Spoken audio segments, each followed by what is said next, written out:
Se calcula su antigüedad en 4.500 millones de años, unos 4,5 eones. A lo largo de todo ese tiempo, jóvenes, mira ve las eras que han pasado a lo largo de la Tierra.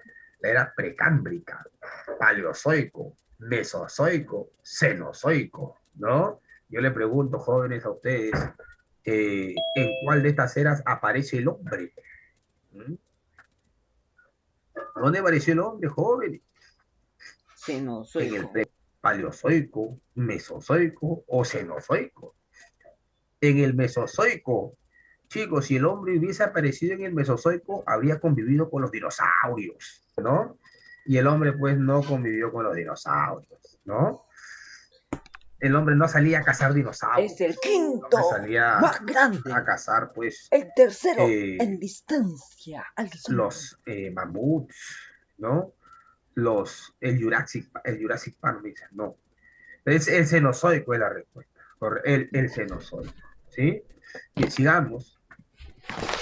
Jóvenes, la Tierra es el planeta de menor amplitud térmica. Siempre preguntan, profe, ¿qué es amplitud térmica? ¿No? Si es más de una vez me han preguntado. Y la respuesta es eso, miren. Ahí estamos viendo, ¿eh? Todos los lugares tienen una temperatura máxima y una temperatura mínima. La diferencia de temperatura entre la máxima y la mínima se le conoce como amplitud térmica. Pero la diferencia, mira, ve, entre la temperatura máxima y mínima, en Lima, en este caso es en Lima, ¿no? Es de 2 grados Celsius nada más. Entonces la Tierra, jóvenes, no tiene variaciones térmicas tan grandes como si lo tiene, por ejemplo, Venus, como si lo tiene Mercurio. Chicos, ¿cuál es el planeta con mayor amplitud térmica? ¿Recuerdan? Eso lo hemos visto la clase pasada. Mercurio. Mercurio. Si tú te pones a la parte de la luz de Mercurio, te calcinas, te quemas, te vas a la sombra, te congelas, porque la parte que vemos el sol es muy caliente y la parte donde no vemos el sol es muy frío. Y la Tierra no es así. La noche hace frío, pero no tanto. En el día hace calor, pero no tanto, pues, ¿no? Entonces, la Tierra es el planeta con menor amplitud térmica. Chicos, la Tierra es el planeta menos deforme. Y acá estás viendo el planeta más deforme, ¿no? Saturno es el más deforme y la Tierra el menos deforme, ¿no? Tal como nos indica su compañero, por acá vi Franklin, el menos deforme, la más densa, menor amplitud térmica. Está bien, Franklin. Está listo para el examen ya. Muy bien, y es el planeta con mayor densidad. Recordar que el menos denso también es Saturno. Esas son, jóvenes, las características de nuestro planeta. Ahora vamos a la forma. ¿Ah? A ver, ¿quién me dice cómo se llama este personaje de la historia de las ciencias? ¿Ah? El de la manzanita, el del prisma, el de los colores, Newton. Newton, joven, físico, matemático famoso en el mundo, ¿no? ¿Sí? Y tú dirás, profe, ¿y qué tiene que ver Newton con la Tierra? Newton decía, jóvenes, Newton decía de que la Tierra no puede ser perfectamente esférica. No está diciendo que no es esférica, sino no puede ser perfectamente esférica. ¿Ya? Sino que Newton decía, como la Tierra a su eje tiene un movimiento de rotación o revolución, ese movimiento generaría una fuerza y esa fuerza ensancharía el ecuador. Y esa fuerza, al ensancharse el ecuador, los polos se empezarían a contraer o aplastar, de tal manera de que la Tierra sería más ensanchada en el ecuador y más achatado en los polos, decía Newton, ¿correcto? Chicos, pero para darle la razón o no a Newton, qué tendríamos que hacer? ¿Mm? Tendríamos pues que realizar expediciones para medir, ¿no? La circunferencia alrededor del ecuador y la circunferencia alrededor de los polos, ¿me entiendes? Y comparando pues si esos ángulos, ¿no? Equivalen a estas distancias o no, y se realizan expediciones, los franceses hacen esa expedición y le van a dar, hacen una expedición al Perú, mira, al Perú vienen al Ecuador, y otra expedición a la Laponia, una zona cerca a los polos, y comprueban que eso que decía Newton era cierto. ¿no? La Tierra no es una esfera perfecta, no está ligeramente ensanchada en el ecuador y ligeramente achatada en los polos, y eso se logró realizando mediciones. A esa forma resultante, ¿no? Se le llamó elipsoide en revolución. Es decir, la Tierra se parece más a un elipsoide, producto del movimiento de rotación. ¿Sí? Y esa forma se consiguió realizando medidas de la Tierra. Por eso es que en el examen te van a preguntar por las medidas. Mira, yo pregunto al salón, ¿qué radio es mayor? ¿El radio polar o el radio ecuatorial? Ecuatorial, Ay, profesor. ¿quién es mayor? ¿El diámetro polar o el diámetro ecuatorial? ¿Mm? Diámetro Así ecuatorial. nomás te va a preguntar la vía rara. ¿Cuál es mayor, jóvenes? ¿La circunferencia polar o la circunferencia ecuatorial? Listo. Ecuatorial. Ah, así te da pregunta. Pero también te podría preguntar así. Mira, mira, escucha acá. Te dan dos lugares, ¿ya? Se me ocurre, a ver, Reykjavik, la ciudad más cerca al Polo Norte, ¿ya? Y te dicen la ciudad de Quito. Pregunta, ¿cuál de las dos está más cerca al centro de la Tierra? No vayas a marcar Quito, no vayas a marcar Quito. ¿Por qué, profesor? Porque aquí estamos dando, mira, ve, el radio son las líneas que unen las rectas, que unen la circunferencia con el centro. ¿Eh? ¿Entiendes? Ahí está. Ahí está, ¿ves? Entonces, este es un radio polar y este es el radio ecuatorial. Entonces, ¿quién estará más lejos del centro de la Tierra? El que se encuentra sobre el radio ecuatorial, pues más lejos, ¿no? Más cerca del centro de la Tierra, el que está sobre el radio polar. ¿Y quién está más cerca al radio ecuatorial? Quito. Quito está más alejado del centro de la Tierra. ¿Quién está más cerca al radio polar? Reykjavik. Reykjavik estará más cerca del centro de la Tierra. O sea, preguntas como esa te van a venir en el examen, ¿ya? Entonces, tú vas a elegir cuando te pregunten quién está más cerca o más lejos del centro de la Tierra, más cerca al centro, el que está más cerca a uno de los polos. Y más lejos del centro de la Tierra, el que está más cerca al ecuador terrestre. ¿Correcto? ¿Sí? Muy bien. Ya, eso no te vayas a olvidar. ¿Sí? Entonces, chicos, esa forma resultante de realizar mediciones en la Tierra, pues se le llama la forma elipsoide en revolución, y uno de los científicos en primero referirse a esa forma fue Newton. Muy bien. Pero sigamos. Luego tenemos la forma real, ¿m? El modelo que mejor define la forma de la Tierra, ¿correcto? Y ese modelo, jóvenes, tome en cuenta, ¿no? El punto medio o la superficie media de los océanos sobre la superficie media de los continentes, ¿correcto? Donde todos los puntos de esa esfera de referencia tienen en teoría el mismo valor de la gravedad, ¿no? Entonces es una línea equipotencial del campo gravitatorio. A esa línea equipotencial del campo gravitatorio que resulta de prolongar el nivel medio de los océanos sobre la altitud media de los continentes, se le conoce con el nombre de, o el término de, geoide. ¿Sí? Geoide. Chicos, aquí tenemos una representación del geoide, ¿no? Que es el modelo que mejor define la forma de nuestro planeta. La vía real te pregunta, ¿es la forma real de la Tierra? ¿Qué vas a responder? GBT. El geoide, ¿ya? El geoide. Pero mira, ve, tanto el geoide, ¿no? Como el elipsoide, ¿no? Como una imagen de la Tierra, como la que estamos viendo ahí, ¿no? En todas ellas, jóvenes, ¿cuál es la forma que más predomina? ¿La de una esfera, la de un cilindro, la de una pirámide, la de un cono? ¿No? Es la de una esfera, ¿no? Por eso es que muchas preguntas vas a encontrar el término esférico, redondez, ¿ya? ¿Sí? Muy bien. Dice Franklin, dice, si es así, imagínense cómo será Saturno, más de fondo. Claro, Saturno es el planeta con mayor ensanchamiento ecuatorial. Muy bien. Entonces, chicos, les decía, la forma que predomina es la de una esfera, ¿me entiendes? Entonces, lo que te van a preguntar en el examen es, ¿y por qué los planetas predomina esa forma, la de una esfera? ¿Por qué no son planitos todos? O como un disco, como un CD, ¿no? O como no son como un cubo. La respuesta no es por la rotación. ¿Eh? Mira esa fuerza que lleva hacia el centro, ¿cómo se llama? ¿Mm? La gravedad. O sea, la gravedad es la responsable de que los astros, como el Sol, por ejemplo, ¿no? Recuerda que el Sol es el astro con mayor gravedad aquí en el sistema solar. La gravedad es el responsable de que los astros adopten la forma de una esfera. Recuerda que la definición de esfera, que era un planeta,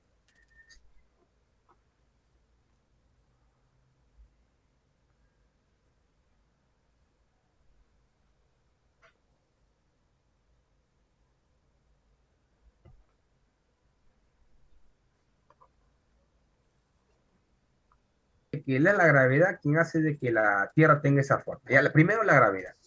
Pero luego hemos visto esta forma, ¿no? Que la Tierra está ensanchada en el ecuador, un poquito. Y el responsable de ese ensanchamiento, ahí sí vas a marcar el movimiento de rotación. La rotación ensancha la Tierra en la zona ecuatorial. ¿Eh? ¿Eh? Entonces, la gravedad hace que la Tierra sea redonda y la rotación deforma la Tierra en el ecuador y aplasta los polos. ¿Correcto? Chicos, pero hemos visto que los continentes, ¿no? Están elevados, tienen cordilleras, y las cordilleras se han formado porque la corteza se ha arrugado, producto del choque de las placas. Entonces, esa forma que considera pues las elevaciones de los continentes se le llama geoide. Entonces, un factor, una causa que influye en la forma geoidal de la Tierra es la plasticidad de la corteza que se puede arrugar, que se puede deformar. Entonces, otro factor que influye en la forma de la Tierra es la plasticidad de las rocas que componen la corteza. ¿Sí? Entonces, debido a esta plasticidad, la superficie empieza a deformar. Entonces, chicos, ya sabemos cuál es la forma real de la Tierra y ya sabemos por qué la Tierra tiene esa forma y no otra. Dígame, ¿hasta ahí está claro? ¿Dudas, preguntas? ¿Qué consecuencias trae el hecho de que la Tierra tenga esa forma y no otra? Veamos, pues, muchachos. A ver, consecuencias. Leonel dice, profe, ¿la Tierra algún día dejará de ser deforme? No, la Tierra siempre va a presentar esa deformación en el Ecuador porque la Tierra siempre va a estar rotando. ¿Ya? Claro, la rotación puede variar, puede cambiar, pero no va a dejar de rotar la Tierra. ¿Sí? Al menos no mientras existe el Sol. Bien, consecuencias. Y acá está acá la primera consecuencia. Quiero que te enfoques aquí, mira, concéntrate acá. Sé observador. Esas imágenes no solamente están para adornar, sino porque alguna información nos quieren decir, ¿ve? Mira el ángulo. El ángulo. O sea, los rayos solares cuando llegan a la superficie, todos vienen, pero cuando tocan, chocan con diferente ángulo. Y tú dirás, profe, ¿y eso qué tiene que ver? ¿Por qué es importante el ángulo? El ángulo tiene mucho que ver, joven, porque ahí cuando los rayos caigan de forma perpendicular, es decir, forman un ángulo recto de 90 grados, ese lugar de la Tierra absorbe más luz, absorbe más energía. Y si absorbe más luz, más energía, la temperatura del aire se eleva, tendrá pues un clima más cálido. Y si tiene un clima más cálido, hay mayor evaporación del agua, mayor precipitación, ¿no? Mayor número de bosques, de plantas, animales. En cambio, si un lugar recibe los rayos muy, muy inclinados, ese lugar recibe poca energía, no eleva la temperatura, no permite la evaporación del agua, no hay precipitación, es un ambiente seco y frío. Entonces no hay plantas, pues no hay animales, ¿no? Muy difícil para vivir. Entonces, definitivamente, la forma de la Tierra influye en la incidencia o llegada de los rayos solares con diferente ángulo. Mira, profe, ¿qué pasaría si la Tierra fuese planita? Ah, ya, mira, si la Tierra fuese planita como una mesa, en todos los puntos los rayos caerían formando el mismo ángulo. ¿Mm? Pero la Tierra no es plana, pues, muchachos. Es parecida a una esfera. ¿Mm? Su geoide. Y producto de que el ángulo cae con diferente, los rayos caen con diferente ángulo, la temperatura varía, pues. Cerca al Ecuador, una zona cálida, calurosa. Cerca a los polos, una zona fría. ¿Mm? ¿Sí? Y producto, ¿no? Pero eso se debe a la forma como caen los rayos solares. Acá vemos que cae de forma perpendicular. Acá vemos que cae de forma oblicua, mira, una zona tropical, una zona gélida. Entonces, y aquí también sacamos otra conclusión. La forma de la Tierra influye en la distribución de la temperatura, de los climas, de la flora, la fauna, entre el Ecuador y los polos. ¿No? Oh, pero no solo eso, chicos, ya se acerca el verano, ¿no? Y estoy seguro que muchos jóvenes, y señoritas, porque ahora tanto los jóvenes como las señoritas quieren verse bien, ¿no? Van al spa, van al gimnasio, porque se acerca el verano, van a bailar, ¿sí? Están ahí horas y horas y horas en el gimnasio, porque quieren tener el cuerpo perfecto, ¿no? El cuerpo de un guerrero, de una guerrera, ¿sí? Entonces, chicos, siempre están subiéndose pues a la balanza y pesándose. ¿Bajaron o no bajaron? Toda la semana has hecho ejercicio y has bajado 10 gramos, ¿no? Pero en esta Navidad pues te has empujado un panetón, un pavo, un chancho, vas a subir más de 2 kilos. Entonces, chicos, el peso de un cuerpo alrededor de la superficie de la Tierra no es igual, varía también, ¿no? Mira, ve, en los polos el peso es mayor porque la gravedad es mayor. En cambio, en el Ecuador, ¿no? El peso de un cuerpo es menor porque la gravedad es menor. Entonces la pregunta es, ¿a qué se debe la diferencia de gravedad entre el polo y el Ecuador, profesor? Se debe a la forma de la Tierra. ¿Por qué no es igual? Porque la Tierra no es una esfera perfecta. ¿Ya? Entonces, chicos, otra consecuencia de la forma de la Tierra es la diferencia de gravedad y peso de un cuerpo, ¿no? Entre el polo y el Ecuador. ¿Sí? Esas son las consecuencias de la forma de la Tierra. ¿Ya? Chicos, dígame, hasta ahí. ¿Dudas, preguntas?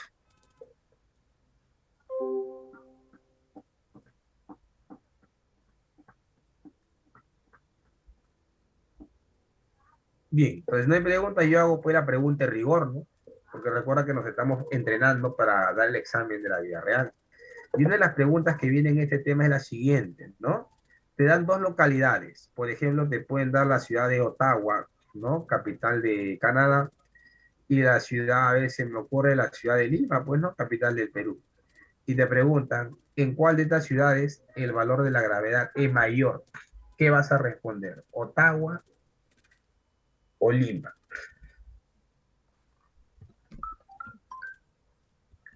Chico, ¿qué pacho? Recuerda que el valor de la gravedad es mayor mientras más cerca al polo estemos. ¿Ves? Y el valor de la gravedad es menor mientras más cerca al Ecuador esté. Entonces, entre Ottawa y Lima, ¿quién está más cerca al centro de la Tierra? Ottawa, porque está más cerca al polo. ¿Ya? Entonces ella dice, profe, ¿cómo es eso? ¿Cómo es eso? Ya, escúchame acá. Por eso te digo, la Villarreal no sea complicada, joven.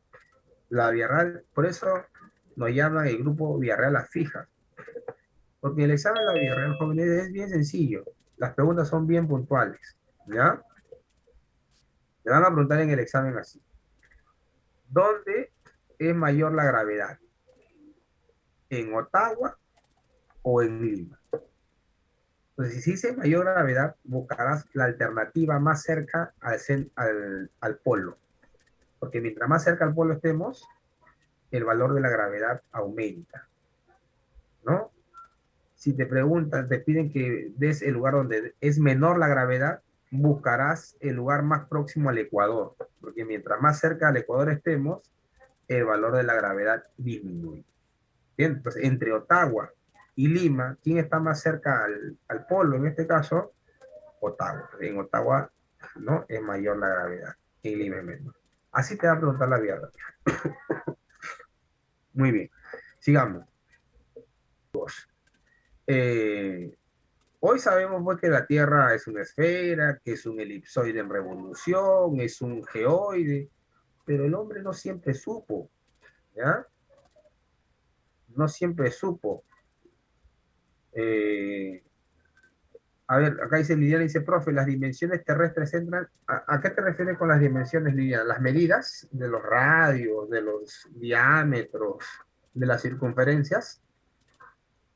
Ya.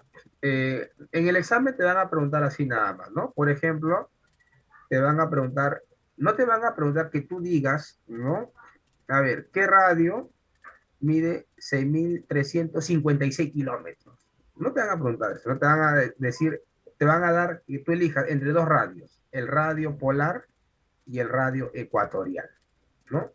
Y te van a preguntar que tú digas, ¿quién es el más largo? ¿No? O perdón, ¿quién es qué radio es mayor? ¿El polar o el ecuatorial? Eso nomás te van a preguntar. ¿Entiendes? Entonces, pero ya tú conociendo eso, tú podrías saber, como la Tierra es algo parecido a una esfera, ¿no? ¿Qué punto de la Tierra está más alejado del centro? ¿Uno que esté en el Ecuador o uno que esté en el polo? Entonces, vamos a marcar el que está en el Ecuador, ¿no? Porque ahí el radio tiene una mayor medida, ¿sí?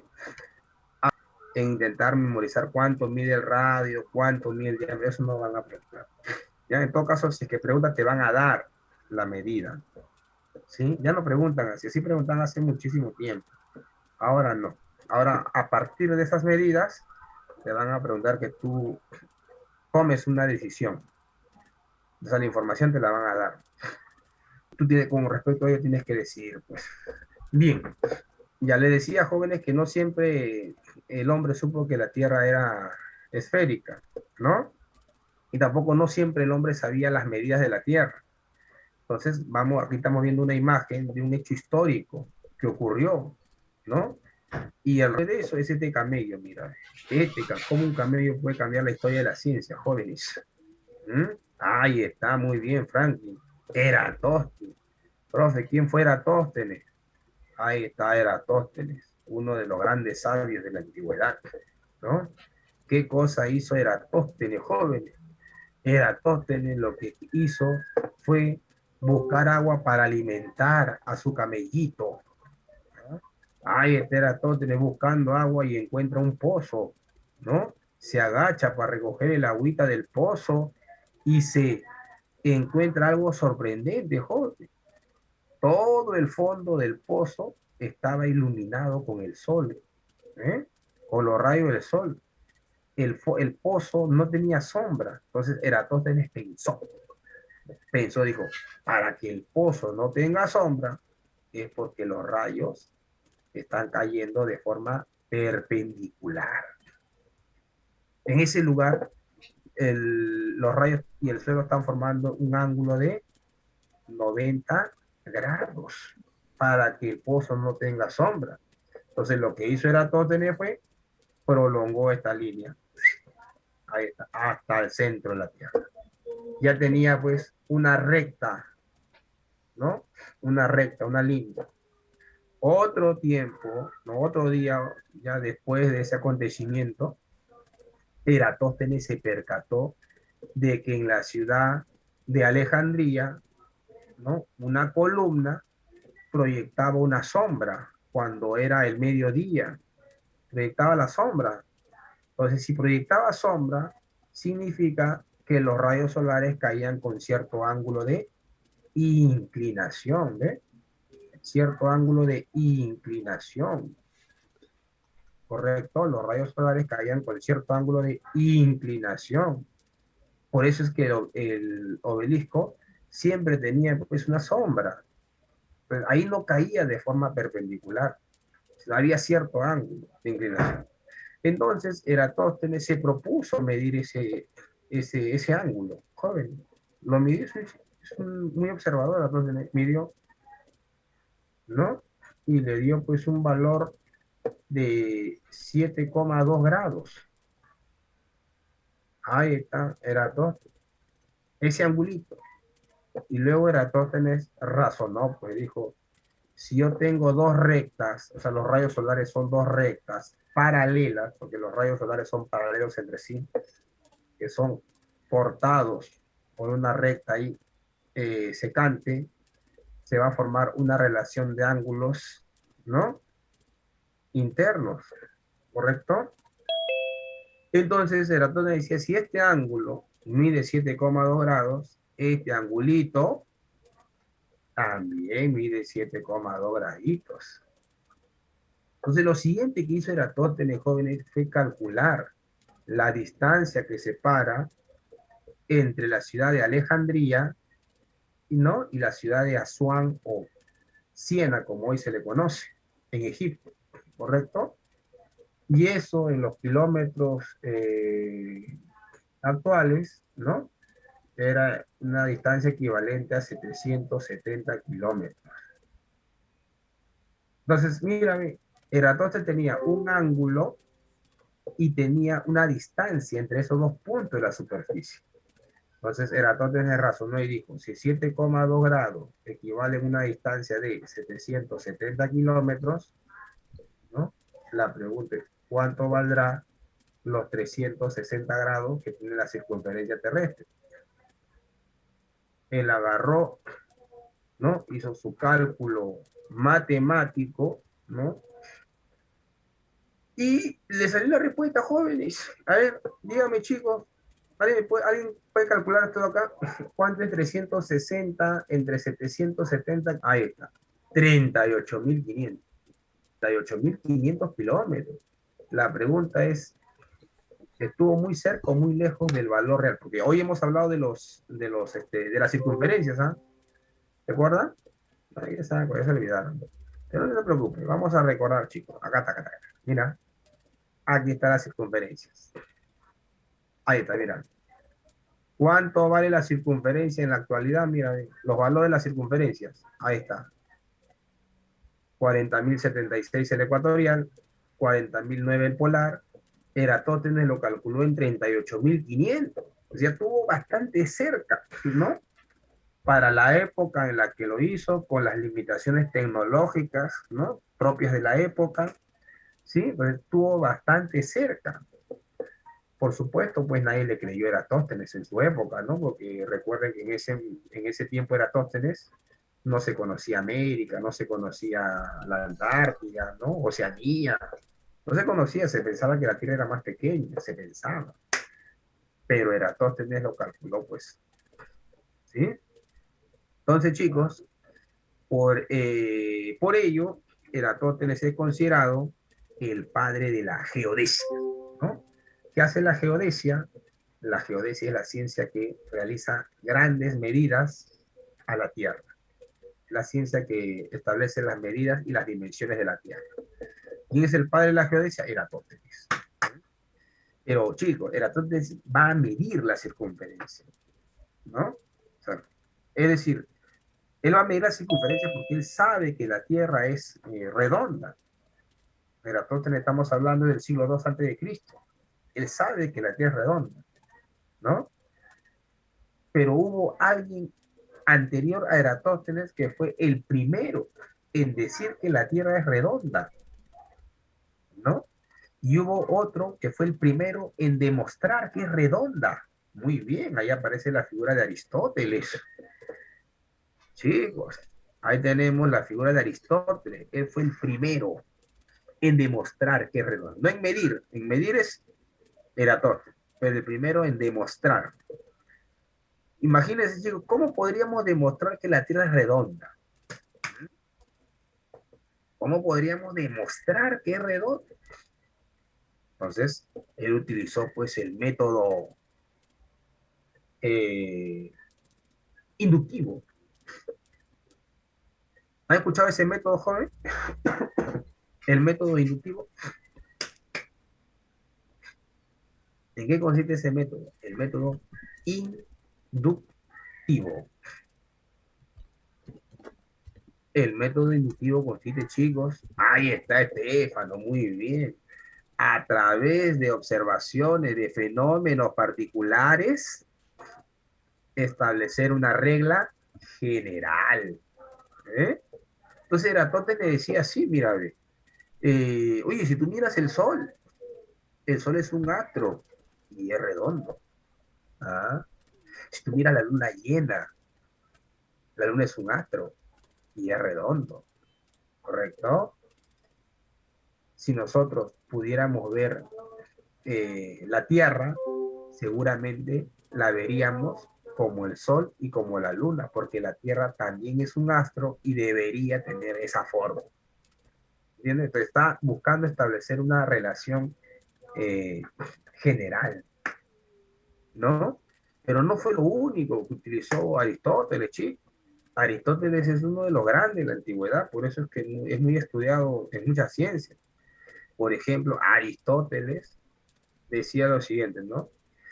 Si nosotros estuviéramos en la luna, decía, y desde la luna miráramos la Tierra, seguramente la veríamos pues redonda, ¿no? A la Tierra. Pero no estamos en la luna, pero sí podemos verla, la Tierra. No toda, pero podemos ver su reflejo, es decir, su sombra. ¿Han escuchado ustedes, jóvenes, del eclipse lunar? ¿No? ¿Qué cosa es un eclipse lunar? Es cuando el Sol envía su luz, la luz choca sobre la Tierra, ¿no? Y esta parte está iluminada de la Tierra y esta parte es la sombra de la Tierra, ¿no? Y esa sombra se refleja sobre la luna, ¿correcto? La luna. Y se ve claramente la sombra curvada de la Tierra. O sea, Aristóteles decía, si la Tierra tiene una sombra curva, es porque seguramente es redonda, ¿no? Porque si fuera plana, su sombra debería ser recta y no curva, ¿correcto? Es otra prueba que utiliza Aristóteles. Aristóteles decía a jóvenes, mira, una misma estrella no se puede ver desde dos lugares con el mismo ángulo.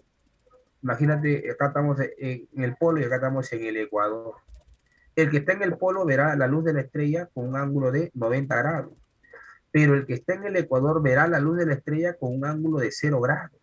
O sea, una misma estrella desde dos lugares se ve con ángulos diferentes, así como el sol, joven, así como el sol. Alguien por ahí me mencionó el sol de medianoche, ¿no? El sol de medianoche, no me acuerdo quién fue. Yo le pregunto, ¿podemos ver ese fenómeno? Es decir, a la medianoche, a las 12 de la noche, ver el sol aquí en Lima, Perú. ¿Mm? ¿Podemos ver el sol de medianoche en Lima, Perú? La respuesta es no, no. Acá en Lima, Perú no se puede ver. ¿A dónde tendríamos que ir si quisiéramos ver? Muy bien, a la zona de los polos o zonas circumpolares.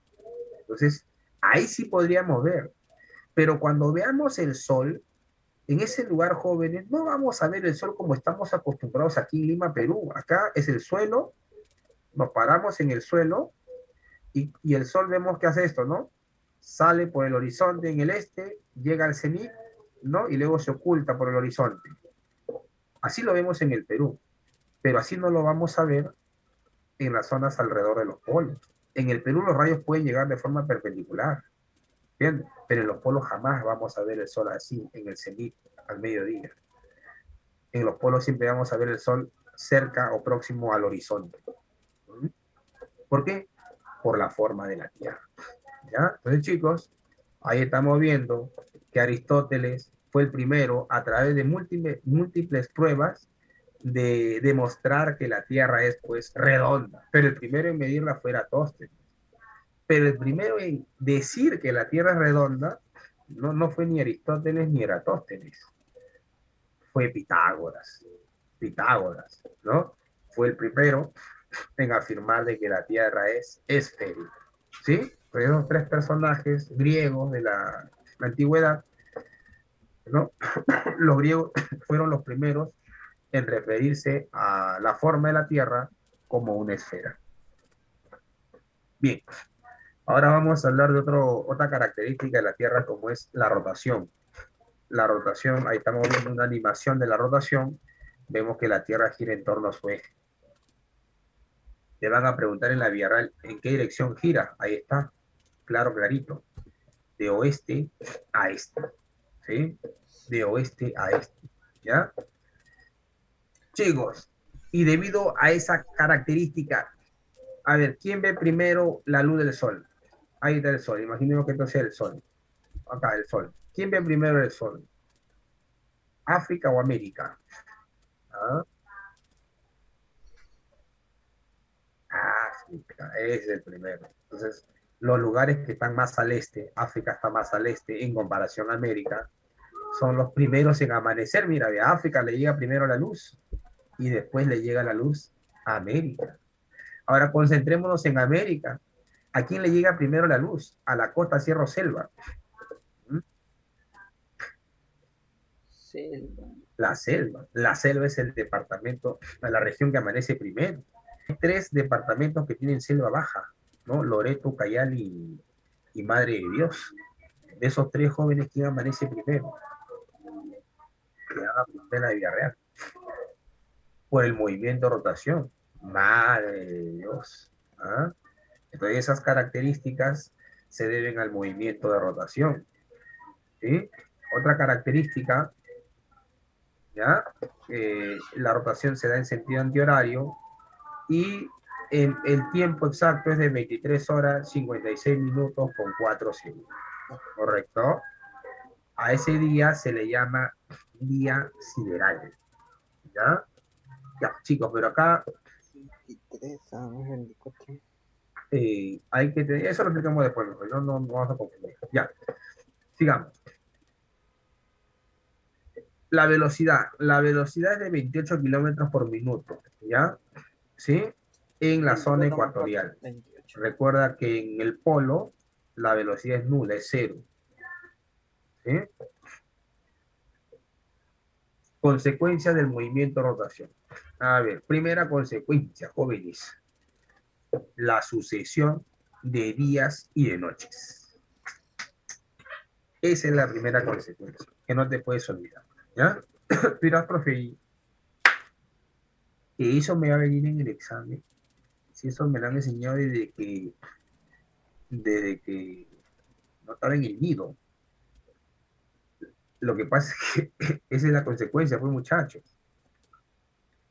Si no hubiese rotación, un lugar sería siempre de día y otro sería siempre de noche, ¿no? O si solamente hubiese rotación, perdón, si solamente hubiese traslación y no rotación, el día duraría unos 6 meses y la noche 6 meses. ¿Y no te imaginas cómo sería si así fuera? Joven, este lugar sería muy, pero muy caliente, no se podría vivir. La temperatura estaría por encima de 100 grados. ¿Quién va a aguantar 100 grados? ¿No? Este lugar estaría pues congelado, así como la Antártida. La Antártida está congelado porque recibe poca luz. Este lugar no va a recibir luz durante 6 meses. Estaría pues muy frío. Entonces, no se podría vivir ni en el lado iluminado ni en el lado oscuro. Profe, pongo al medio tampoco. Por eso es que la sucesión de días y noches es la principal consecuencia del movimiento de rotación, porque hace que la Tierra se caliente y se enfríe, ¿no? ¿Sí? Está ya, pero escúchame, no regula la temperatura. Quienes regulan la temperatura es la atmósfera. Y hay gases en la atmósfera que se llaman gases de efecto invernadero. Su función de esos gases es regular la temperatura, ¿ya? Pero la rotación, ¿no? Hace que 12 horas aproximadamente al día haya luz y 12 horas oscuridad. Bien, entonces la Tierra se calienta y se enfría rápidamente. Si un lugar estuviera siempre de día, sería muy, muy caliente y el otro sería muy, muy frío. Entonces sería muy difícil de vivir. ¿Ya? Entonces, una consecuencia muy importante es la sucesión de días y noches. La sucesión, que se van sucediendo cada 12 horas, va cambiando cada 12 horas. Otra consecuencia del movimiento de rotación, ¿no? Es el movimiento aparente. Y esto ha llevado a la humanidad, ¿no? Al error durante mucho tiempo. Recuerda que en el pasado el hombre decía de que el sol giraba alrededor de la Tierra, ¿no? El sol se movía alrededor de la Tierra. A esa teoría se le llamó teoría geo. ¿Qué significa geo?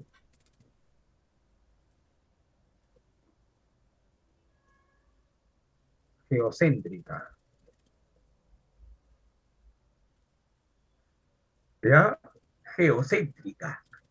Chico, ¿qué cosa es la teoría geocéntrica? La teoría que afirmaba que la Tierra era el centro y que el Sol, los planetas, ¿no? Y las estrellas giraban alrededor nuestro. ¿Mm? ¿Me entiendes? Entonces, si te preguntan en el examen, el efecto geocéntrico es consecuencia de, ¿qué vas a responder? Profe, ¿qué cosa es el efecto geocéntrico? El efecto geocéntrico es pensar que nosotros somos el centro del universo, ¿no? Entonces la respuesta, el movimiento de rotación, ¿ven muchachos? Porque debido a la rotación, pareciera que todo gira alrededor de nosotros, como el Sol. El Sol es lo que más vemos, ¿no? Pero no solamente el Sol gira alrededor nuestro, o sea, parece que gira alrededor nuestro, sino también los planetas, también las estrellas. ¿Mm? Por ejemplo, hemos escuchado el planeta conocido como Lucero del Alba. ¿Quién se llama Lucero del Alba, jóvenes? ¿Mm? A ver, ¿por qué se llama Lucero del Alba? ¿Ah? ¿Por qué le llamamos Lucero del Alba? Por su brillo, muy bien, por su brillo, pero ¿qué característica del día podemos ver ese brillo? Ahí está, todas las mañanas, ¿me entiendes? Pero así como el sol sale todos los días, el brillo de Venus se ve toda la noche y en el día se oculta y en la noche vuelve a salir, como el sol, solo que al revés, el sol sale durante el día, a Venus lo vemos en las noches. Entonces pareciera que está girando alrededor nuestro. Yo le pregunto, ¿la luna gira o no gira alrededor nuestro? La luna.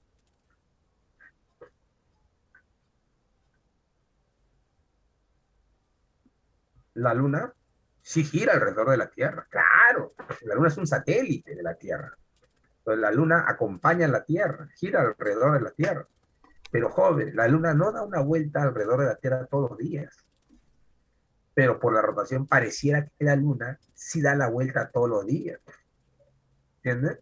Porque tú en la noche, el día de hoy, seguramente mira y vas a ver la luna hasta cierta hora del día, cierta hora de la noche. Después ya no la vas a ver. Y vas a esperar que mañana, ¿no? El cielo se oscurezca y vuelvas a ver nuevamente la luna durante cierto periodo y luego, así como el sol se oculta, la luna también se va a ocultar. Entonces da la impresión de que el sol, la luna, Venus, estuviera girando todos los días alrededor del sol, cosa que no es así, ¿no? Es consecuencia del efecto geocéntrico. Es un movimiento aparente de los astros alrededor de la Tierra, ¿no? Pero el astro más importante es el Sol. ¿Sí? Muy bien. Sigamos.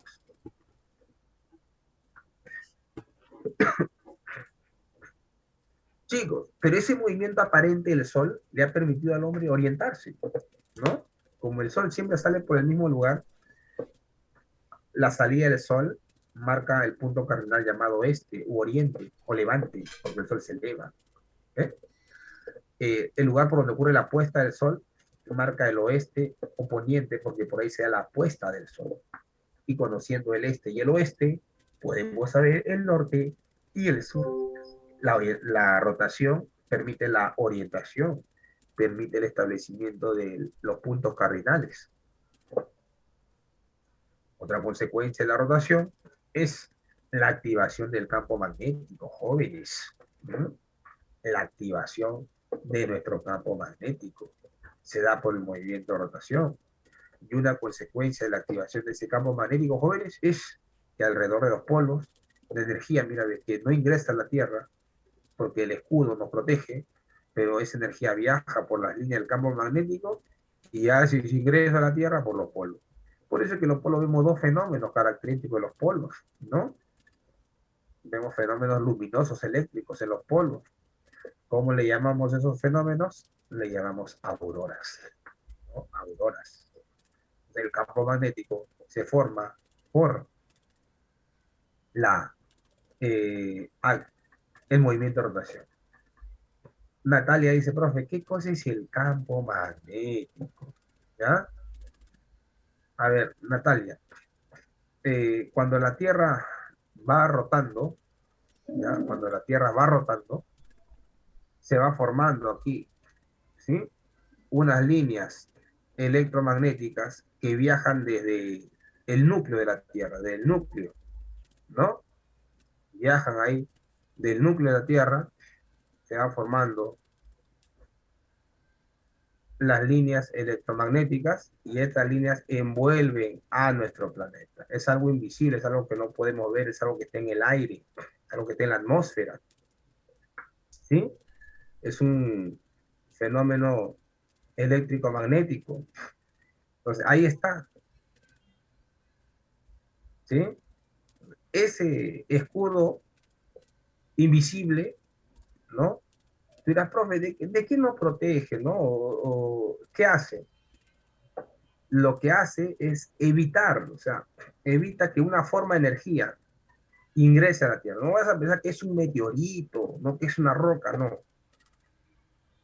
El Sol envía su luz, ¿no? Y esa luz, jóvenes, es una onda también electromagnética. Entonces, en esa energía hay diferentes formas de radiación. Hay diferentes formas de radiación. Entonces, hay algunos tipos de radiación que no ingresan a la Tierra. Algunos tipos de energía que no pueden ingresar a la Tierra. ¿Entiendes? No ingresan. Viajan por las líneas del campo magnético, interactúan con este escudo invisible. Entonces, si ingresaran esta forma de energía, sería pues perjudicial. ¿No? ¿Sí? Perjudicial. Entonces, chicos, ese es el campo magnético. ¿Sí? A ver, por acá su compañera nos pregunta, nos dice,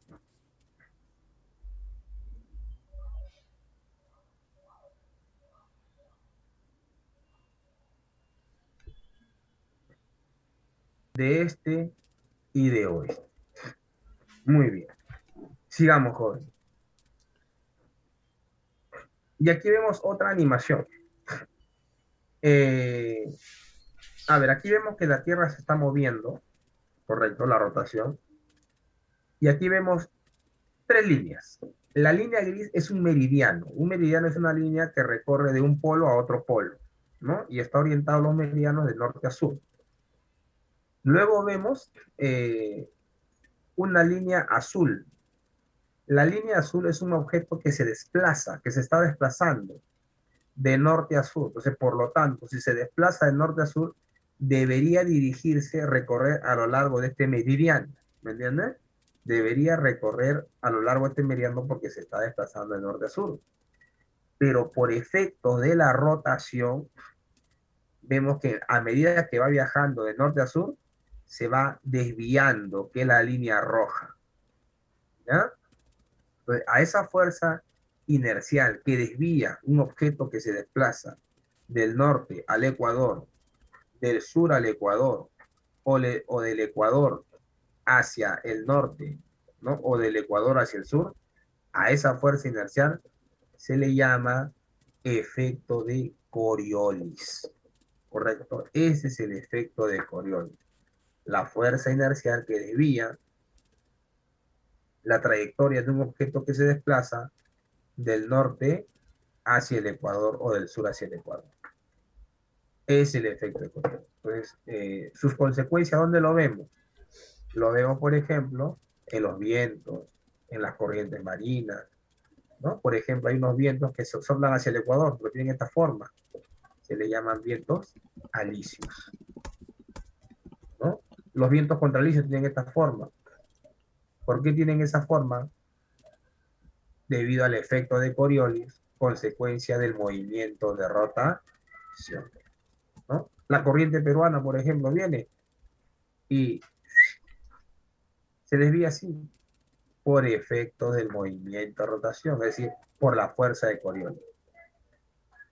La fuerza centrífuga, dueñas, es una fuerza que actúa desde el centro, como bien dice ahí, centro a la periferia, al exterior. Esa es la fuerza centrífuga. El efecto de Coriolis no es una fuerza centrífuga, no. El efecto de Coriolis es el desvío de un objeto que se desplaza a lo largo de la superficie, ¿no? A ver, vamos a ponerlo así, mira, en otros términos.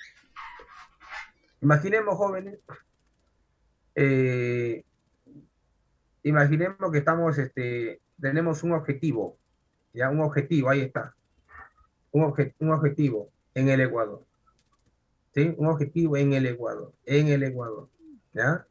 Un objetivo en el Ecuador. Y nosotros apuntamos ese objetivo desde el polo,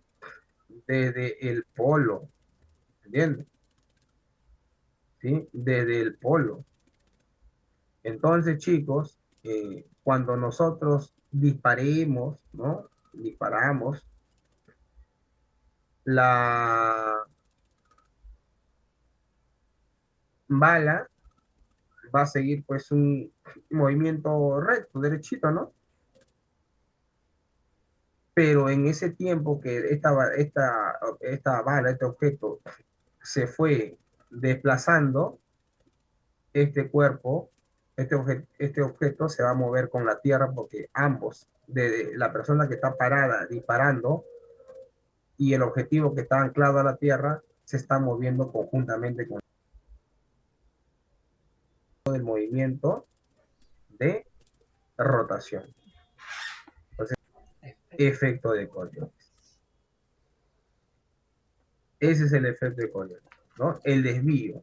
Siempre va a haber un desvío, ¿ya? Un desvío. ¿Por qué? Porque nosotros no podemos percibir, puesto que estamos afectados por la rotación. Todos estamos afectados por la rotación, porque todos estamos parados en la Tierra.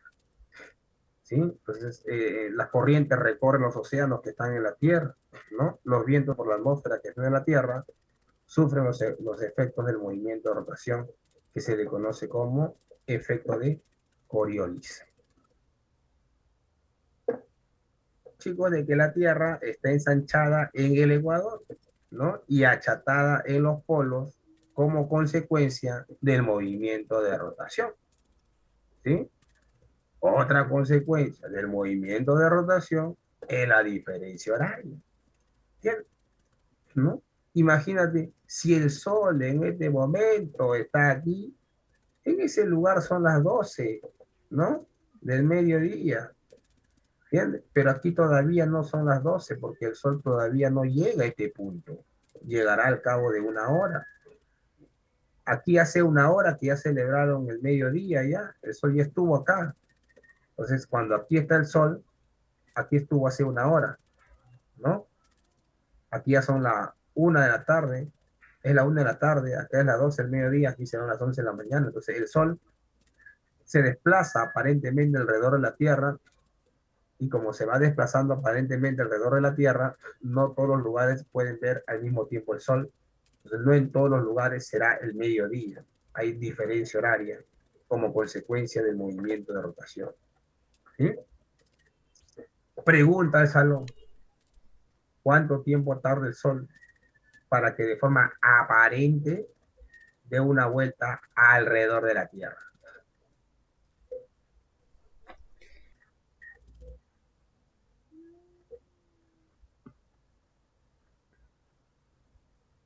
Ese era lo máximo, Antonio. 24 horas. 24 horas. ¿Ya? Chicos, ¿y cuánto es el tiempo que emplea la Tierra en completar una vuelta alrededor de su eje?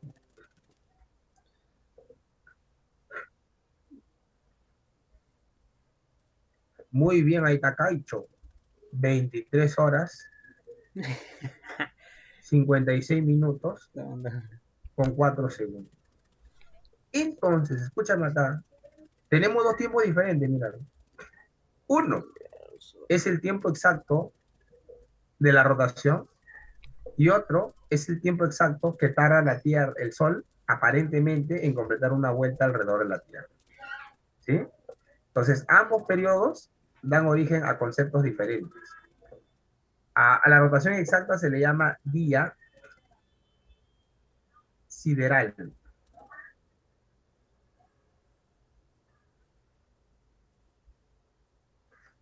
Al tiempo exacto que emplea el Sol en completar una vuelta alrededor de la Tierra, ojo, de forma aparente, estamos diciendo, se le llama día solar. ¿Ya? Día solar. Entonces, chicos, en el examen te van a preguntar así, ¿ya? ¿A qué se debe, no, la duración o periodo del día solar y del día sideral? ¿Qué vas a responder tú? A las ¿A la rotas. forma de la Tierra, al movimiento de rotación o al movimiento de traslación? ¿Mm? Vas a responder al movimiento de rotación. ¿Ya? ¿Por qué te digo esto? Porque hay otro día. Hay un día que se llama día artificial, que lo vamos a ver más adelante, todavía no. ¿Ya? Correcto. Entonces hay 3 días ya. Solar, sideral, artificial. ¿Ve? Pero por lo pronto, estos 2 días se deben al movimiento de rotación, que es lo que estamos viendo. ¿Correcto? Muy bien. Sigamos. Aquí está, miren. Se llama movimiento de traslación al movimiento que realiza la Tierra alrededor del Sol. Y este movimiento tiene características, ¿no? Una característica es la forma de la órbita, ¿no? Cuando la órbita es la trayectoria que describe la Tierra alrededor del Sol. Esa línea blanquita que tú ves acá, se llama órbita. Esa es la trayectoria de la Tierra alrededor del Sol. Te van a preguntar qué forma tiene. Diremos que es elíptica, ¿ya? Elíptica. Muy bien. Ya la distancia es una pregunta, 930 millones de kilómetros. Esto sí te van a preguntar. Y acá hay que entenderlos un momentito. Miren, vamos a colocar 2 puntos aquí. Pi y pi. ¿Ve? Hay un punto donde en la órbita, donde la Tierra está más cerca al Sol. ¿Ve? Y hay un punto en la órbita terrestre donde la Tierra está más lejos del Sol. ¿Sí? Un momentito, chicos.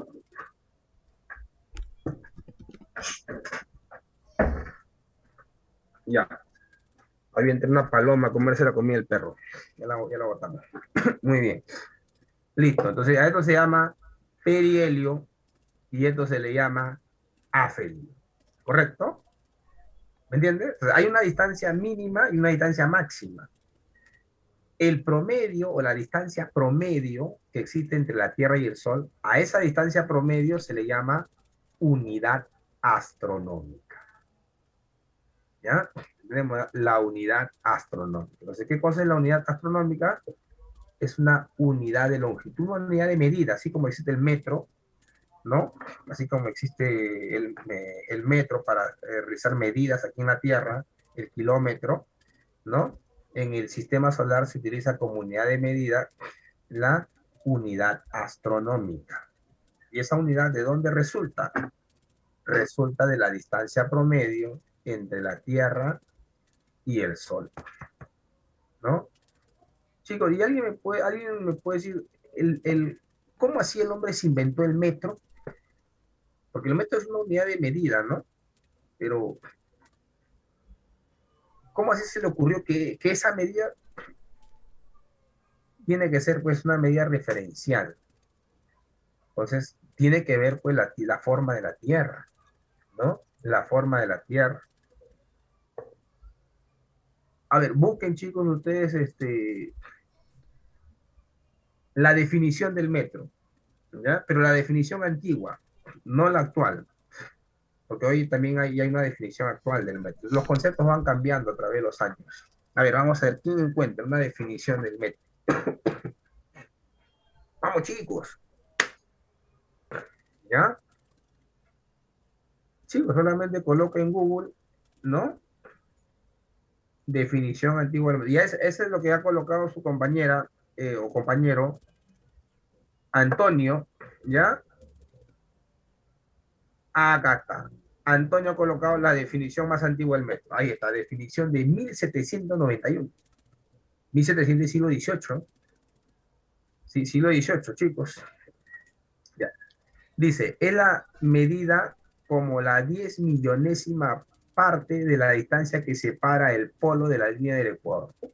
Ya, entonces vamos a explicar eso. ¿Correcto? Chicos, esta es la Tierra. Esta es la Tierra. Ahí está la Tierra. ¿Eh?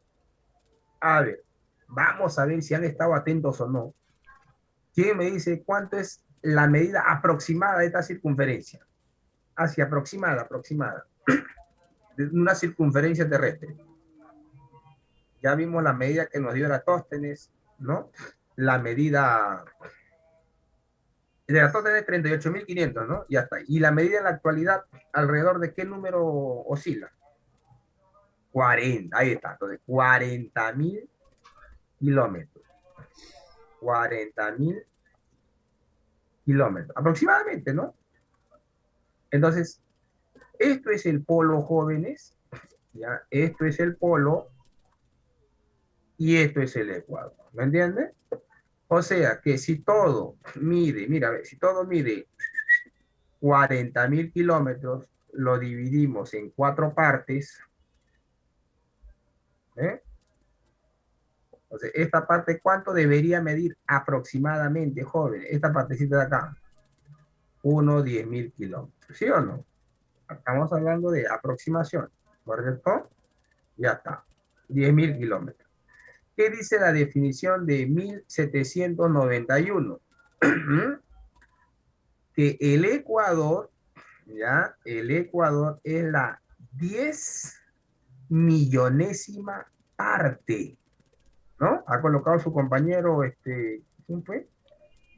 Ya se me olvidó ya. A ver, acá lo voy a buscar. Antonio, ¿no? La 10 millonésima parte. O sea, chicos, que esta distancia entre el polo y el Ecuador, dividido entre 10 millones, a esa partecita le vamos a llamar metro. O sea, el metro se obtiene a partir de una medida en la Tierra, ¿correcto? A partir de las mediciones de la Tierra, ¿sí? Pues a partir de las dimensiones de nuestro planeta es que se obtiene el metro, que es una unidad de medida pues utilizada a nivel mundial, ¿no? Y la unidad astronómica es una unidad de medida que toma como referencia, y eso es lo que te van a preguntar en el examen, ¿ah? La distancia entre la Tierra y el Sol. ¿Está claro? ¿Sí? Pues ya han preguntado en el examen de admisión. ¿Qué es la unidad astronómica? La distancia promedio entre la Tierra y el Sol. Yo creo que ahí está bastante claro. ¿Sí? Muy bien. Sigamos. Velocidad. Ya, a eso también te van a preguntar. La velocidad promedio es de 30 kilómetros por segundo, pero acá hay un detalle. Miremos acá, miremos la animación, ¿ya? Miremos la animación no está por gusto, no solamente está adornando, no tiene una función. Es que tú veas, ¿no? Mires cuando la pelotita, o sea, la Tierra, se mueve más rápido. Cuando está más cerca al Sol o cuando está más lejos del Sol, joven. Mira la animación ahí. ¿Mm?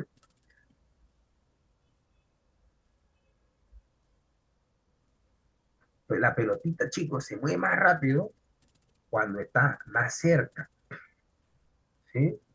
Entonces la Tierra gira más rápido, y eso te pregunta la vida real, ¿cuándo la Tierra gira más rápido en su movimiento orbital o en su movimiento de traslación? ¿Cuando esté en perihelio o cuando esté en afelio? La respuesta es cuando está en perihelio. Antonio pregunta, profe, ¿y a qué se debe eso? Ya, esa explicación nos la dan dos científicos. Uno, llamado Johannes Kepler. Johannes Kepler dice ¿Cómo se mueven los planetas? ¿No? ¿Cómo se mueven? Es decir, se mueven de forma elíptica, ¿no? Y se mueve más rápido en perihelio y más lento en afelio. Y el cómo lo explica Newton. ¿Por qué es que en perihelio se mueve más rápido? La respuesta es porque al estar más cerca al Sol, ¿no? La fuerza gravitacional del Sol es mayor sobre la Tierra y eso acelera el movimiento. Entonces, ¿a qué se debe eso? La respuesta es por la gravedad. ¿Sí? Por la gravedad. Muy bien, sigamos. Entonces ya sabemos, chicos, cuál es la forma de la órbita terrestre, ¿no? Ya sabemos qué cosa es una unidad astronómica, ya sabemos qué cosa es el perihelio y qué cosa es el afelio, ¿no? Y qué consecuencias trae en el movimiento orbital de la Tierra producto del perihelio y el afelio. ¿Sí? Muy bien, sigamos. Vamos ahora a ver el periodo. ¿Cuánto tiempo tarda la Tierra en dar una vuelta alrededor del Sol? 365 días, 5 horas con 48 minutos aproximadamente. Dice, profe, la longitud de la órbita, Natalia, cuando dice la longitud de la órbita se refiere a toda esta medida, ¿no? Es decir, cuando la Tierra da una vuelta alrededor del Sol, ¿cuántos kilómetros se ha desplazado?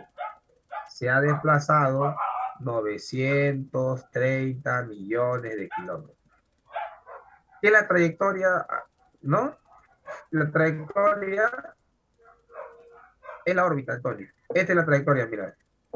Esta es la trayectoria. Esa es la trayectoria que describe la Tierra alrededor del Sol. A esa trayectoria se le llama órbita. ¿Ya? Órbita. ¿Sí? Ahora, ¿qué forma tiene la órbita? Una forma elíptica. ¿Sí? Elíptica. O sea, la trayectoria es el recorrido de la Tierra, ¿no? Alrededor del Sol. Muy bien. Consecuencia del movimiento de traslación. Vamos a la consecuencia, jóvenes y señoritas. A ver, primera consecuencia. Ahí está, ¿ves? Chicos, recuerda que cuando la Tierra está más cerca al Sol se llama perihelio y cuando la Tierra está más cerca el Sol se llama grande, ¿no? La Tierra está más lejos en afelio y cuando la Tierra esté más lejos en afelio el Sol se llama pequeño. Sí, ya se viene el perihelio, ¿ya? Ya se viene el perihelio, ¿sí? En enero, el otro mes vamos a estar en enero, eh, la primera semana de enero, la Tierra estará más cerca al Sol. Ese día el Sol se verá más grande, ¿no? Perihelio, así es. El perihelio se da en verano, pero verano en el Perú, ¿ya? Invierno para los países del hemisferio norte, ¿sí? Pero ojo, no es por el perihelio y el afelio que se dan las estaciones, las estaciones tienen otra explicación. Entonces, el perihelio y el afelio hacen que el Sol se vea más grande o más pequeño, ¿ya? Sí, la primera semana de enero, ahí verán el perihelio. Mira, esta imagen corresponde al 2 de enero, ¿ves? 2 de enero. En enero se da el perihelio. En julio, el afelio, ¿ya? El afelio. Muy bien. Otra consecuencia.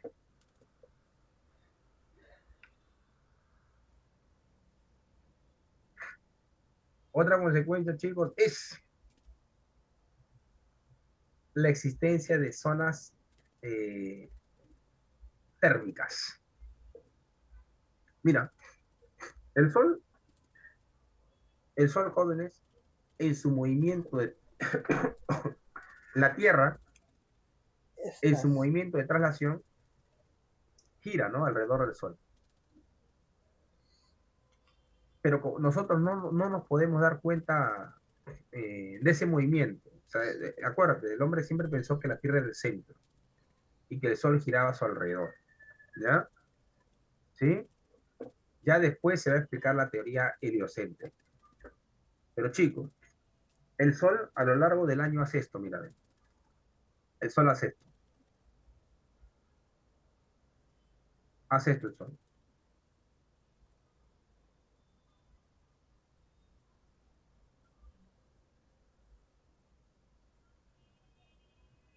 Eso hace eso. Profe, ¿qué cosa es eso? A lo largo de un año. El Sol, chicos, esta línea que vemos acá, son todos los lugares del mundo que reciben los rayos solares de forma perpendicular en el lapso de un año. Bien, en el lapso de un año. ¿A qué se debe el año? El año se debe al movimiento de traslación. Bien.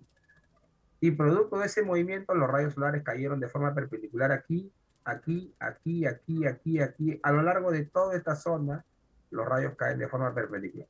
Acá jamás va a caer los rayos de forma perpendicular. Aquí tampoco. Entonces recuerda que donde los rayos caen de forma perpendicular, esos lugares van a ser más calurosos. ¿Entiendes? Entonces, esta zona que recibe los rayos de forma perpendicular a lo largo de un año es una zona calurosa. Se le llama zona tropical, ¿no? Esta zona es la zona que va a recibir los rayos muy, muy inclinados a lo largo de un año. Se le llama zona fría y esta es una zona templada. Entonces, la existencia de zonas eh, térmicas se debe, ¿ya?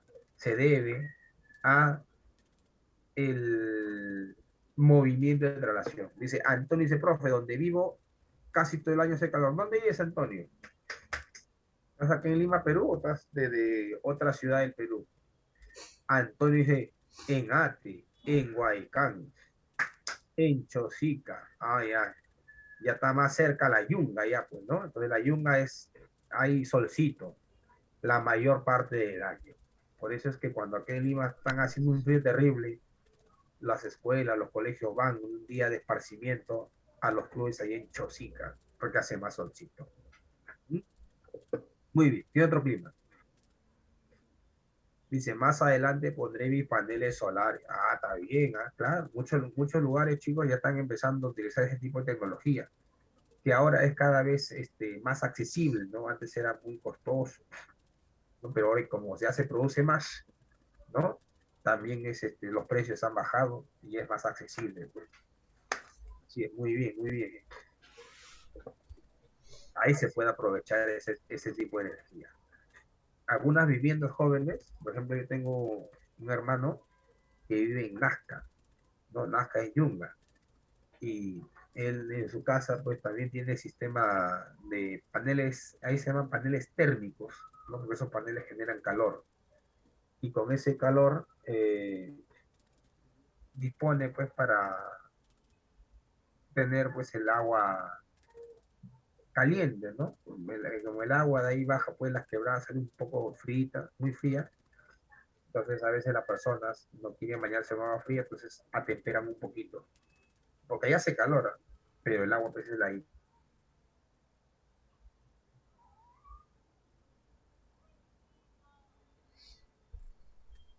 Chicos, otra consecuencia del movimiento de traslación, ya, miren acá, ¿ves? Pregunta, chicos, ¿cómo se llama cuando la Tierra está más cerca al Sol? ¿Ah? Perihelio. Cuando la Tierra está más lejos, afelio. Ya está. Porque mira, ve, esta es una estrella X y esta estrella se está observando desde la Tierra en enero, cuando la Tierra está en perihelio. Este es ¿ya? La línea visual, una línea visual. ¿Sí? Esa misma, y así se ve el cielo, mira, en enero. ¿Correcto? Bien. Ahora, eh, aquí vemos la estrella, pero en julio. Esta es la línea visual y así se ve la estrella en julio. Una estrella X. ¿Me entiendes? Entonces, ese ángulo que se forma, ¿no? Producto de dos líneas visuales, ¿sí? Eh, ese ángulo formado por dos líneas visuales para observar un mismo objeto, pero desde dos puntos diferentes, a eso se le conoce como paralaje. ¿Ya? Paralaje. Ya. Es el paralaje. Entonces, el paralaje, jóvenes, se da producto del movimiento de traslación. ¿no? En enero se da el perihelio, el perihelio y el afelio se da por el movimiento de traslación. ¿Entiendes?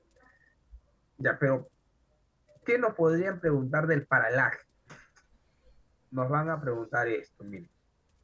Chicos, una cosa son las medidas que realizamos en la Tierra, ¿no? Y una unidad de medida es el metro, ¿no? Del metro sale pues el centímetro, el milímetro, el kilómetro, ¿me entiendes? Entonces, la medida base es el metro, es el patrón.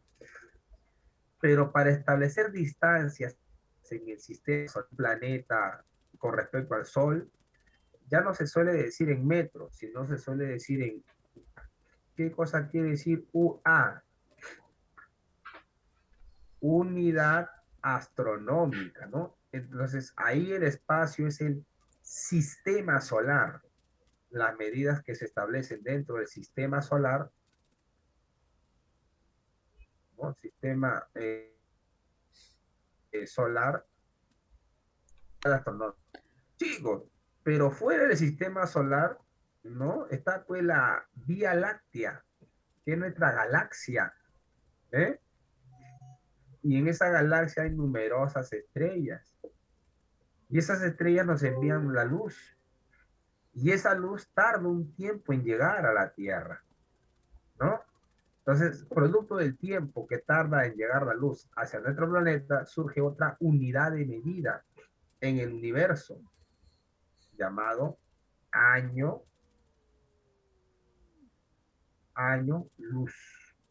Es decir, es la cantidad de kilómetros que recorre la luz en el lapso de un año, que es alrededor de 9,4 billones de kilómetros, ¿no? Pero chicos, en el universo hay otras galaxias, ¿entiendes? Hay otras galaxias. Entonces aparece otro concepto, otra unidad de medida, ¿no?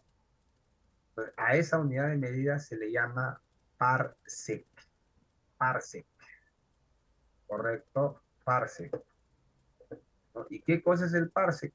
Veamos, pues muchachos, ¿qué cosa es el parsec? ¿Ya? El parsec es la unidad de medida que se establece, ¿no? A partir del paralaje, ¿ya? Que existe entre un punto X situado, ¿ya? A una distancia del Sol y la Tierra con un ángulo de un segundo de arco, ¿sí? Un segundo de arco. ¿Entiendes?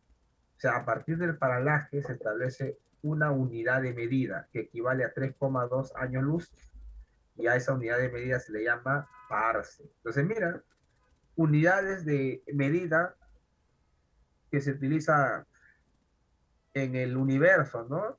Son, bueno, en el sistema solar, la unidad astronómica, ¿no? En el universo, el año luz y el parsec, ¿correcto?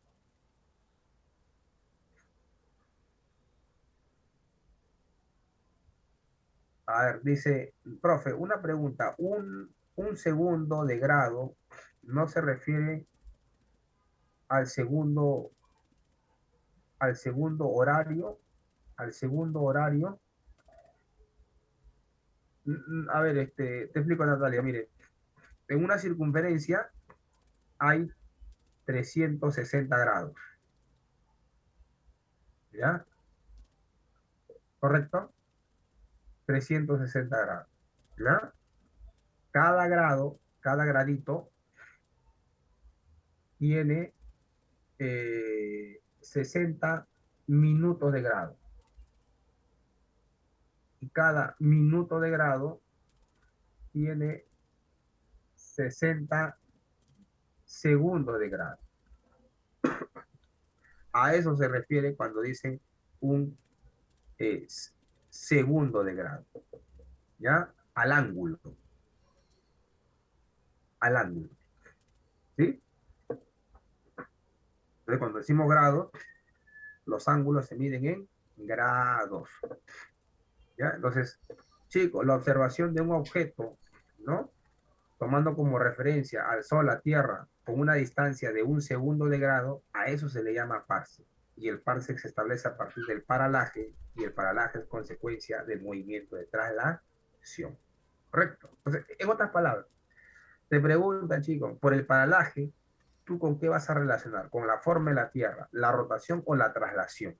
Eso te van a preguntar en el examen.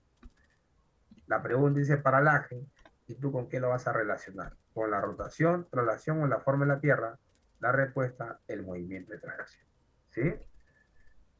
Bien, chicos, otra consecuencia del movimiento de traslación, ¿no? Es la ocurrencia de este fenómeno, pues muchachos, las glaciaciones, ¿no? Ahí yo le pregunto, chicos, ¿en qué era aparece el hombre? Catanaceras, en la era cenozoica. Pero la era cenozoica tiene dos periodos, el periodo cuaternario y el periodo terciario. ¿En cuál de esos dos periodos aparece el hombre? Muy bien, en el cuaternario. Chicos, los periodos se dividen en épocas, ¿no? ¿En qué época aparece el hombre? ¿No? El hombre aparece en el Pleistoceno, ¿no? O en el Holoceno.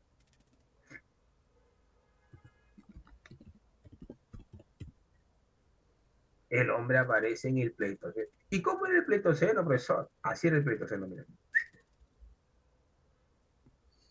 Habían periodos glaciares. Bien. El último eh, periodo glaciar, jóvenes, es la glaciación de Wisconsin. Pero no es la única glaciación. No han habido muchas glaciaciones, pero gracias a esas glaciaciones, pues jóvenes, se permitió la evolución humana. El hombre tuvo que bajar del árbol, buscar alimentos en la tierra, porque los árboles ya no daban frutos. Y así fue cambiando sus manos, su pulgar, su capacidad craneana, ¿no? Y muchas otras cosas más. Entonces, somos resultado de las glaciaciones. Ahora, la pregunta es, ¿y por qué se han dado las glaciaciones? Que había cambio climático en el pasado, ¿sí? También el clima puede cambiar de forma natural, o el clima puede cambiar también por la actividad humana. Entonces, chicos, aquí estamos viendo el ciclo de Milankovitch. ¿Qué nos dice Milankovitch? Milankovitch nos dice que esos cambios en el clima, ¿no? Eh, son producto de la precesión de los equinoccios, de la oblicuidad de la eclíptica y de la excentricidad de la órbita terrestre, ¿no? Y estos cambios son consecuencias del movimiento de traslación, pero en periodos muy, muy largos, ¿no? La precesión de los equinoccios pues tarda más de 25.000 años. La oblicuidad tarda en ciclos de 41.000 años. O sea, el clima puede cambiar, pero en periodos muy, pero muy largos. ¿Entiendes? El ciclo de Milankovitch, es decir, para explicar los cambios naturales del clima, ¿no? Para explicar esos cambios naturales del clima. Hoy se habla de un cambio climático, ¿no? Pero un cambio climático antropogénico. Pero el clima también puede cambiar de forma natural, ¿sí? Pero cambia en periodos muy, muy largos de tiempo. Entonces, esos cambios se relacionan con el movimiento de traslación, ¿sí? Muy bien. Otra consecuencia del movimiento de traslación, jóvenes, es el cambio de la bóveda celeste, la producción del año, ¿no? La duración del año, ahí tenemos 2 años. El año, este es el año trópico, el año que dura 365 días, 5 horas con 48 minutos, y el año sideral, ¿no? El año que dura 365 días con 6 horas con 9 minutos, ¿ya? ¿Qué es la bóveda celeste? Preguntan, ¿pero es el cielo? No, Antonio, mira, es el cielo estrellado, ¿no? No, no, las constelaciones no se ven todas a lo largo del año, van cambiando. ¿Por qué? Porque la Tierra se va desplazando alrededor del Sol. Que vamos viendo diferentes regiones del espacio. Esa es la bóveda celeste, el cielo estrellado. Bien, otra consecuencia es el día artificial, ¿no? Y aquí está lo que les pregunté hace un momento, ¿no? El día artificial se relaciona con el movimiento de traslación, ¿no? El día artificial es el tiempo que transcurre entre la salida del sol y la puesta del sol. Si tú te habrás dado cuenta, por estos días el sol sale antes de las 6 de la mañana, 5:45 ya puedes ver la luz del día. ¿Entiendes? Entonces, hoy, por estos días, el día está durando más de 12 horas. Es mayor a 12 horas. Pero cuando sea invierno, el día iluminado con el sol será menor a 12 horas. Ese tiempo que transcurre entre la salida y puesta del sol se llama día artificial. Es mayor durante el verano, es menor durante el invierno. ¿Sí? Y eso es el verano y el invierno es consecuencia de la traslación. Chicos, acá estamos viendo el sol, mira, es posible verlo a lo largo de las 24 horas del día. Se le llama sol de medianoche y el sol de medianoche es consecuencia del movimiento de de traslación. Las estaciones, cuando hablemos de estaciones es hablar de los solsticios y cuando hablemos de los solsticios jóvenes, esto es lo que nos van a preguntar. A ver, tómale tu captura. Vamos.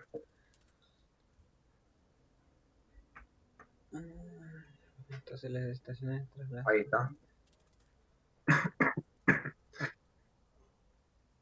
Muy bien, chicos, cuando hablemos de las estaciones, ¿qué es un solsticio? Mira, bien. Solsticio es cuando los rayos caen en un trópico. Solsticio. Ocurre el 22 de diciembre, ¿no? Chicos, ¿qué estación comienza en el Perú en diciembre? El verano.